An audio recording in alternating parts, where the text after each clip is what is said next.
Hello everyone and welcome back to another video.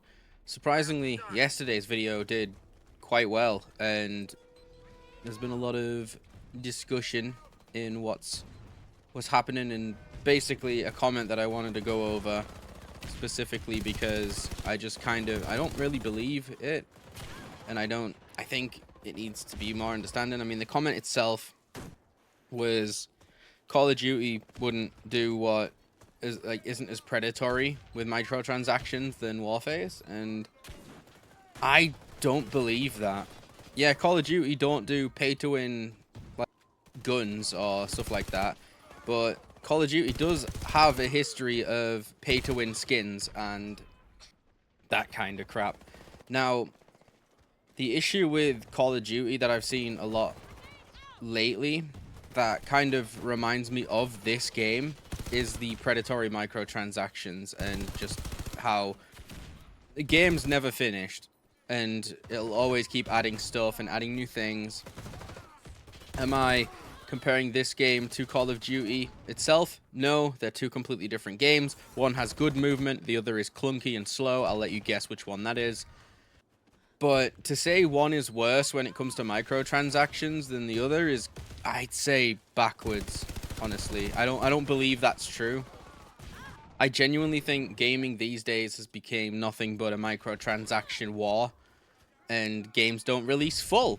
They make you pay for everything, and even though you've already paid for the fucking game, or you like play free, which is understandable, but the issue with it, and the issue I've got with these games and what they do and what like they promote, is the gambling aspect for Warface and the predatory like skin factory, which is Call of Duty.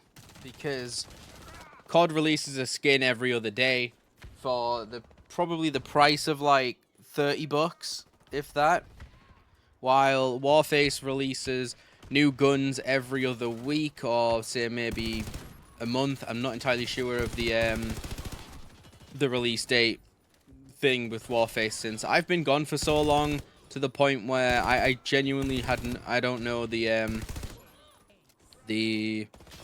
release schedule or anything. I'm no longer an official content creator for this game and everything. I don't have access to that information. Will I become an official content creator for this game again? I don't know yet. It depends if I have fun with the game. If not, then I'll probably just play it every so often, but not often. And it's weird because Call of Duty is predatory in the skill-based matchmaking and the release of skin every other day. And you're right, you don't have to buy skins. That's just like, it's just based on like opinion and stuff.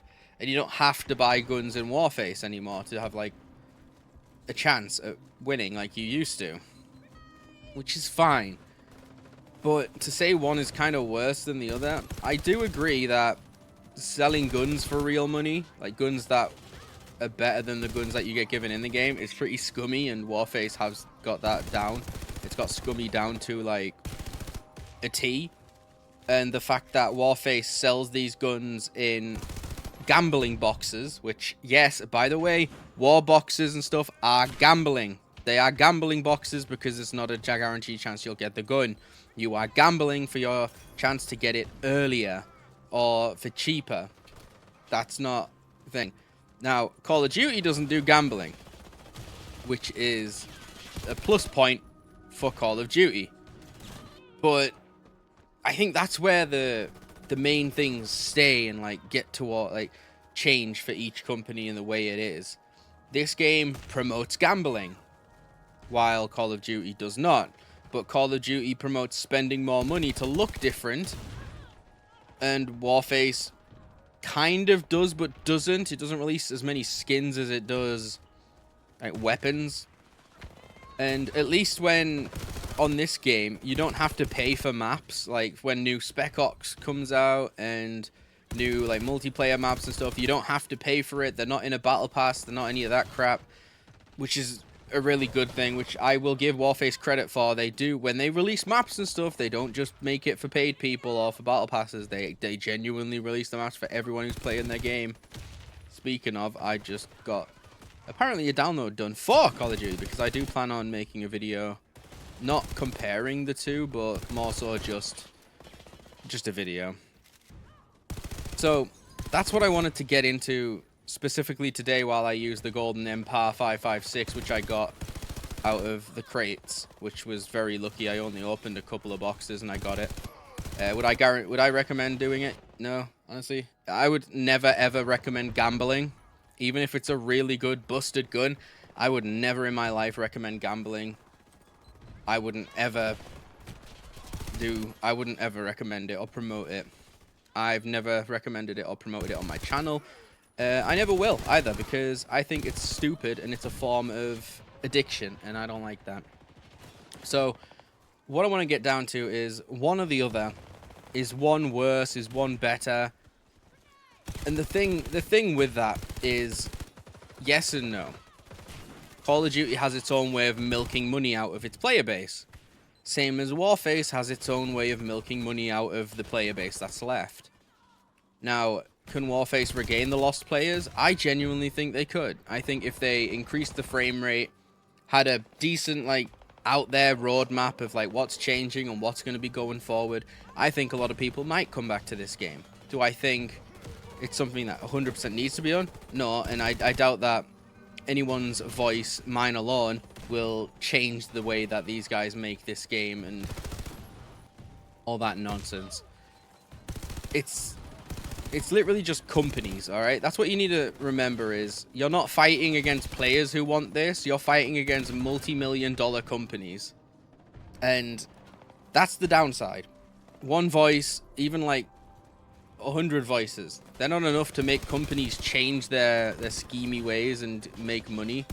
That's just how gaming goes.